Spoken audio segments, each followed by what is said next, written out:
జై శ్రీరామ్ జై జై శ్రీరామ్. ఆత్మీయ హిందూ బంధువులందరికీ శ్రీరామనవమి శుభాకాంక్షలు.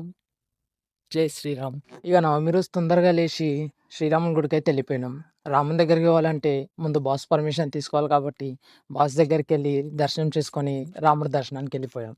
నేను వెళ్ళేసరికి లైన్ చాలా పెద్దగా ఉంది. సో ఇక సరే నిలబడ్డదాకా తప్పదు కదా అని లైన్లో నిల్చొని అలా గుడికి వెళ్ళిపోయా లోపలికి. తనివి తీరా రాముని చూసుకున్నా. జై శ్రీరామ్ అంటూ బయటకొచ్చి ప్రసాదం తీసుకున్నా. ప్రసాదం తీసుకొని కొద్దిసేపు వెయిట్ చేసి శివాజీ స్టాచ్యూ దగ్గరికి వెళ్ళిపోయినా. ఆడికెందుకు వెళ్ళిపోయినా అంటే శోభాయాత్ర ఉంటుంది సాయంత్రం నైట్కి కాబట్టి ఇప్పుడు ఏమన్నా రెడీ చేస్తున్నారేమో అని వెళ్ళేసరికి ఆల్మోస్ట్ అంతా రెడీ అయిపోయింది. మా బాక్సులు పెట్టారు, పెద్ద హనుమంతుని స్టాచ్యూ తెచ్చారు, రాముని విగ్రహం తెచ్చారు. చాలా బాగుంది. నైట్కి ఎంత హంగామా అవుద్దో అని అనుకొని సరే అని ఇంటికి వచ్చేసాక ఇక నైట్కి వెళ్దామని అనుకునే టైంలో మా హనుమాన్ సేన వాళ్ళు మీటింగ్ పెట్టారు. ఎందు గురించి అంటే సాటర్డే రోజు హనుమాన్ జయంతి ఉంది కాబట్టి మనం ముందుగా ఏమైనా ప్రోగ్రామ్స్ చేద్దామా అని మాట్లాడుకున్నాం.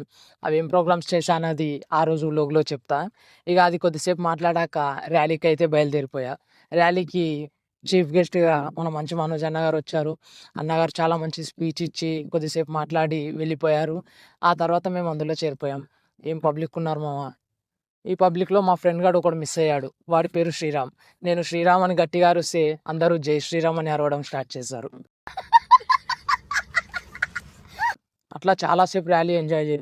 ఇంకా మంచి మంచి వీడియోలు తీద్దాం అనుకున్నాం మామ. కానీ ఇది లేజర్ లైట్లు కెమెరా కేస్ ఫ్రీ కొడుతున్నాయి. ఆయనతో కెమెరా పోతే మనం అసలే గరీబ్ గాళ్ళం.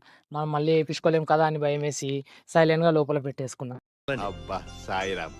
ఇక ఎక్కువ చీకటి అవుతుంది. ఊరికేనే పూకటి పంచాయతీలన్నీ మీద పడుతున్నాయి, జగడాలు బిగడాలని సైలెంట్గా ఇంటికి వెళ్ళిపోయా.